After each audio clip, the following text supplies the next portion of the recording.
4 times title holder.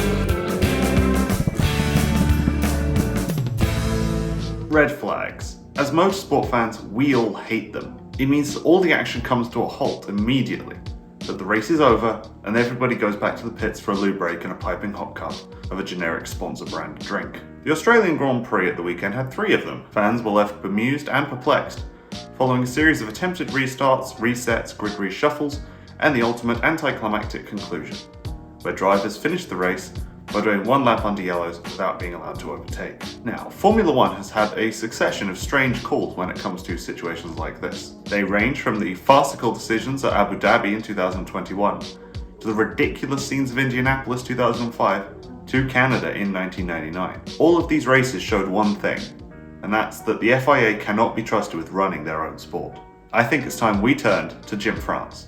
The son of Bill France Sr., the very founder of NASCAR, might just be able to bring the right mix of ingredients to the F1 rulebook that could solve all these problems. The first problem is how F1 handles its restarts. In the NASCAR Cup Series, competition cautions have long been seen as a way to even the playing field and provide closer racing. While it's unlikely we'll see this in F1, the FIA have previously mentioned plans to limit race leaders to prevent runaway victories. Maybe the odd suspiciously timed yellow flag might help that. Without Nicholas Latifi hitting everything on the grid, a replacement needs to be found. The other main problem from last weekend was how to finish the race in Melbourne. The stop-start nature of multiple red flags obviously ruins the spectacle for a lot of a record-breaking crowd. And while it did create drama as teams desperately tried to figure out where they should restart, many fans and drivers alike felt cheated of the race's natural conclusion.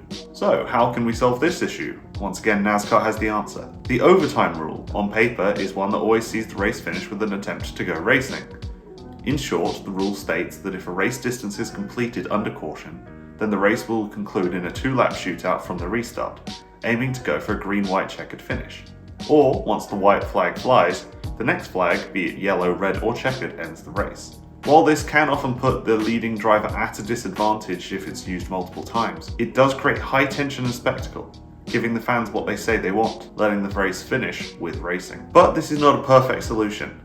NASCAR drivers are notorious for their grudges, so often can keep causing incidents during overtime until they reach a scenario advantageous to them. At the Cup Series race in Austin, Tyler Reddick emerged victorious in a triple overtime race, with the long delays in re-racking the pack blighting what had been a fantastic afternoon of both bumper-to-bumper action and more strategic racing, ironically taking place without stage breaks. Now, implementing this rule in Formula 1 would be difficult given the differences in safety protocols between the two sports. But, combined with a few rule tweaks to the red flag scenarios, we may finally see a sport free of the bureaucracy that has plagued it into recent years. As suggested by many around the Twitter sphere this weekend, F1 should go down the NASCAR path in circumstances like Australia.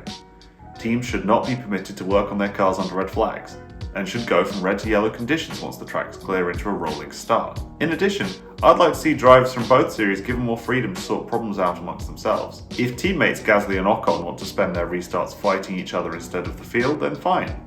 If Carlos Sainz feels like wrecking Fernando Alonso, then that's fine too. Let Alonso settle that in Baku in 4 weeks' time. Introducing Chastain versus Hamlin logic might just take F1 back to the glory days of proper rivalries. Prost versus Senna, Hamilton versus Rosberg, Hunt versus Lauda, all great battles that were fought on the track, but ultimately settled there as well. That's what we've always wanted from motorsport, for it to be just that.